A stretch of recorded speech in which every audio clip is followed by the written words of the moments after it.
Hello students, the last class we studied about reproduction in plants, fertilization. We stopped up to fertilization in plants.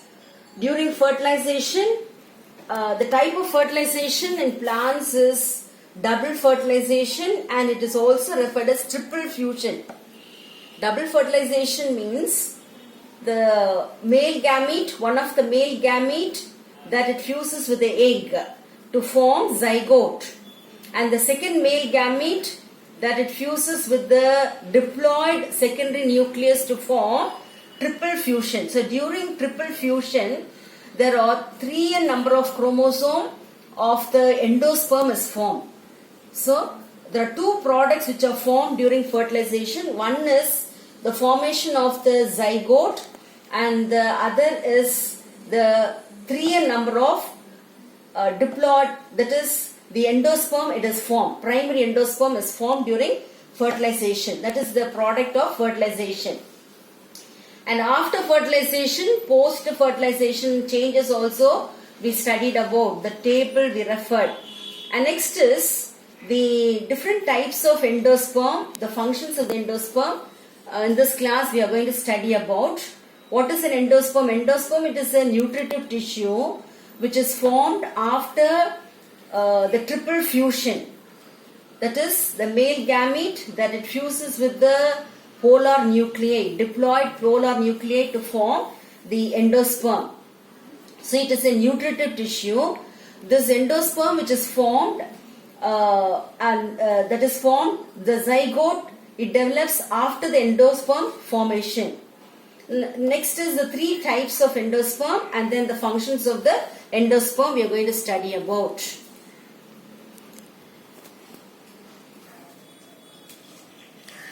Based on the mode of development, there are 4 types of endosperm you can see in this picture.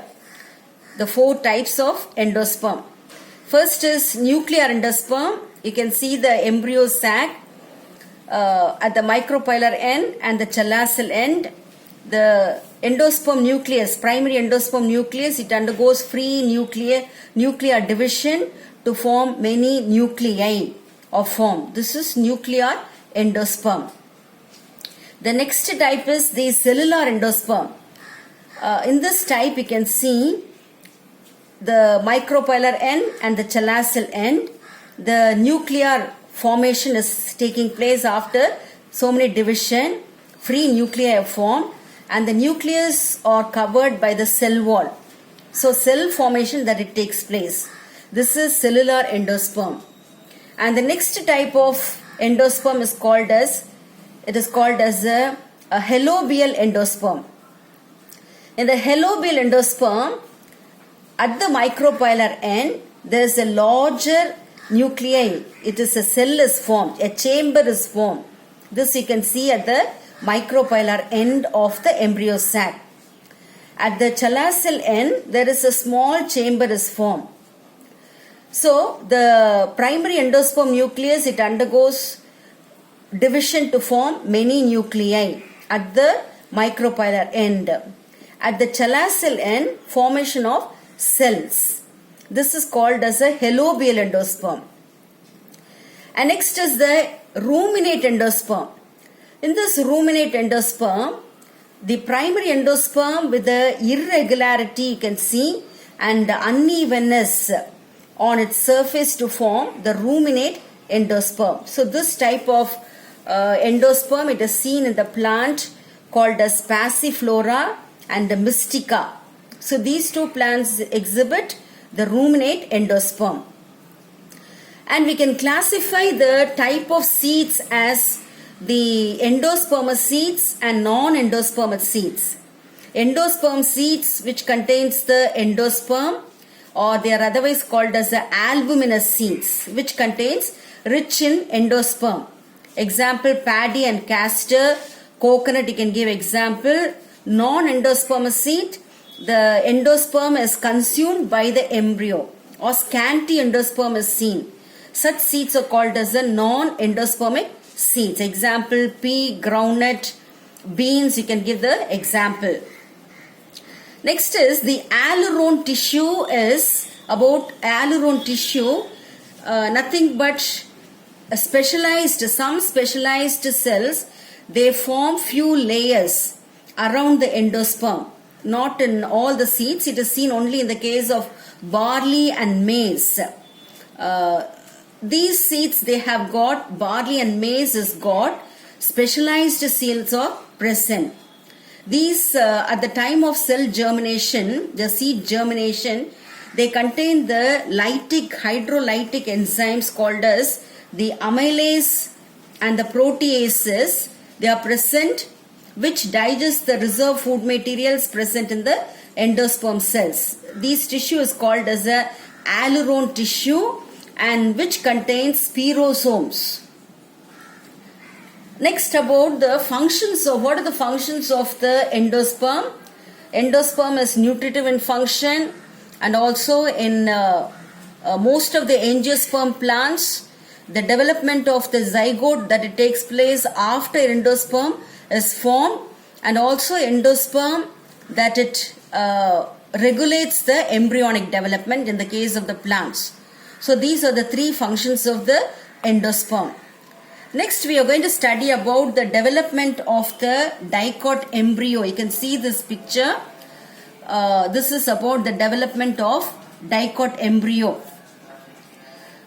After the formation of the zygote, it is a diploid zygote, that it undergoes division to form two cells. The zygote is formed by the fusion of the nucleus, that is the egg with the male gamete, to form the zygote. So the zygote divides to form two-celled stage of the embryo, proembryo, the basal cell and the terminal cell. And then four-cell stage of the embryo, where the terminal cell that it divides further to form four-celled stage. And this is the globular embryo, and you can see that the development of suspensas, and below the suspensas is the hypophysis and embryonic mass, the cells forming the embryonic mass. The suspensas only that it gets the nourishment. Then this picture that it shows the heart-shaped development of the embryo. Here also the suspensor which sucks the nourishment, and then the embryonic mass is seen. And then the next stage of the embryo is a matured embryo, where it develops the radicle, development of radicle, with the radicle is covered by the root cap, the suspensor, and below the radicle is the hypophysis, and there are two cotyledons, because the dicot, see, there are two cotyledons are present, that it stores the reserve food material, and fully developed mature embryo of the plant, it is shown in the seed. The plumule formation, it forms the shoot system, two cotyledons, radicle, and the radical tip of the radicle is covered with the root cap. So this is about the development of the embryo, plant embryo.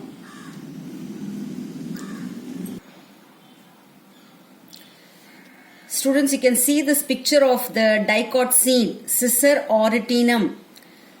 The seed formation, the seed is nothing but a fertilized ovule is the seed, and the seed is having the outer covering which is called as the testa and the tegmen. Testa is the outer covering and the tegmen is the inner covering. The stalk of the seed is called as a funicle. You can see the stalk of the seed, the testa and the tegmen is inside, and the stalk is called as a funicle. The funicle, that it has got a small scar which is called as hilum, and there is an opening which is present at the hilum is called as a micropyle. And when you see this picture, there are two cotyledons are present, because it's a dicot, there are two cotyledons are present, the radicle and the plumule, the radicle that it develops into a root system. This is the embryonic axis. The embryonic axis between the cotyledon and the radicle, it is called as hypocotyle. This is only called as a hypocotyle, and the region between the embryonic axis and the plumule, this region is called as a epicotyle. So this is the structure of the dicotyledon. So what is epicotyle and hypocotyle? Epicotyle, it is seen between the embryonic axis, between the plumule and the embryonic axis, and the hypocotyle is the region between the embryonic axis and the radicle. About the description about dicotyledon. Next, move on to monocot seed. The monocot seed example they have taken is oryza, paddy.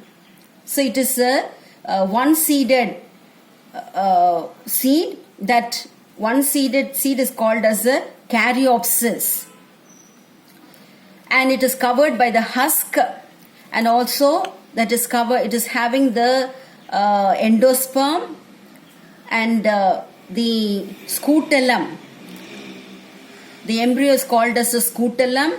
In between the endosperm and the scutellum, there is a separation which is seen, that is called as a epithelium.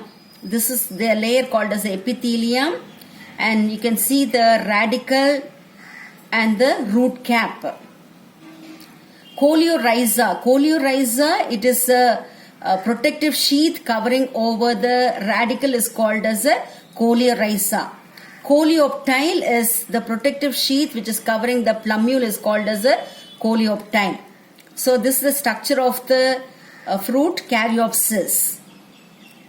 Endosperm, enormous endosperm, and this is the embryo, the scutellum. In between the endosperm and the scutellum is the epithelium. Coleoptile, the protective sheath covering over the shoot apex, and the radicle covered by the root cap, covered by the coleorrhiza. This is the description of the monocot seed.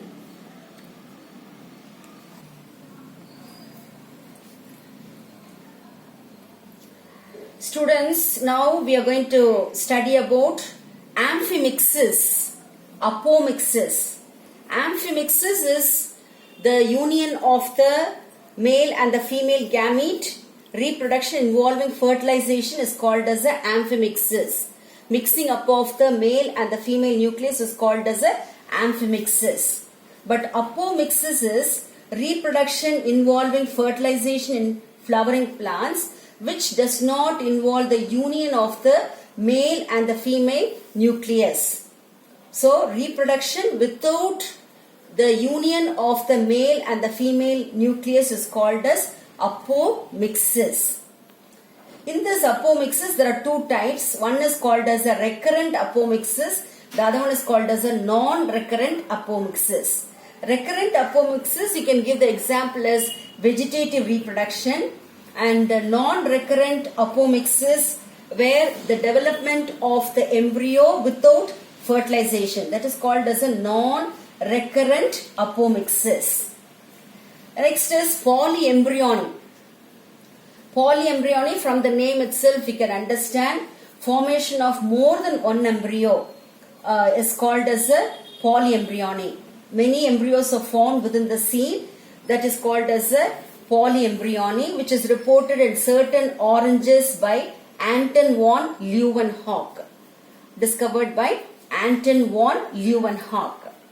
Now, what are the practical applications of the polyembryony? Better clones are produced. For example, in the case of orchids, clones are genetically identical. They are called as a better clones. Example, orchids, and they are virus free.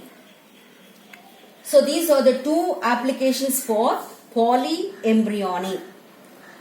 Next is parthenocarpy. This is the phenomenon, fruit formation. Fruit-like structures may develop from the ovary without the act of fertilization is called as a parthenocarpy. Parthenocarpy is the phenomenon of fruit-like structures may develop from the ovary without the act of fertilization is called as a parthenocarpy. There are three types of parthenocarpy. They are called as a genetic parthenocarpy, environmental parthenocarpy, and chemically induced parthenocarpy. Genetic parthenocarpy by inducing the changes in the genome, that is genetic parthenocarpy. and environment induced, and chemically, if the parthenocarpy is induced, that is called as a chemically induced parthenocarpy. Now, what are the practical applications of parthenocarpy? Parthenocarpy helps in production of the seedless varieties of fruits. Seedless grapes in horticulture, it is useful.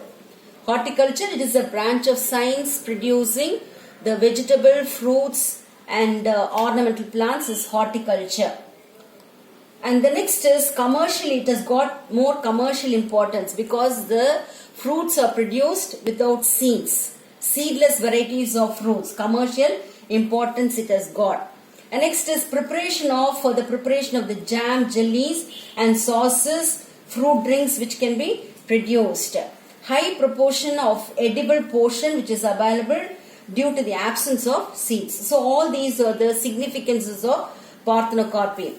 Parthenocarpy is helpful in horticulture and it has got commercial importance of producing seedless varieties of fruits and for the preparation of jams, jellies and sauces, fruit drinks, etc. And also it has got high proportion of edible part because of the absence of seeds. So today we finished up to the sexual reproduction we have completed. You can go through this chapter. This is found on page 1 to 29 in the botany textbook. You can practice the diagrams for the tears of anther, mature ovule, embryo sac, dicot seed, development of dicot seed. All these diagrams you can practice it. Thank you, students.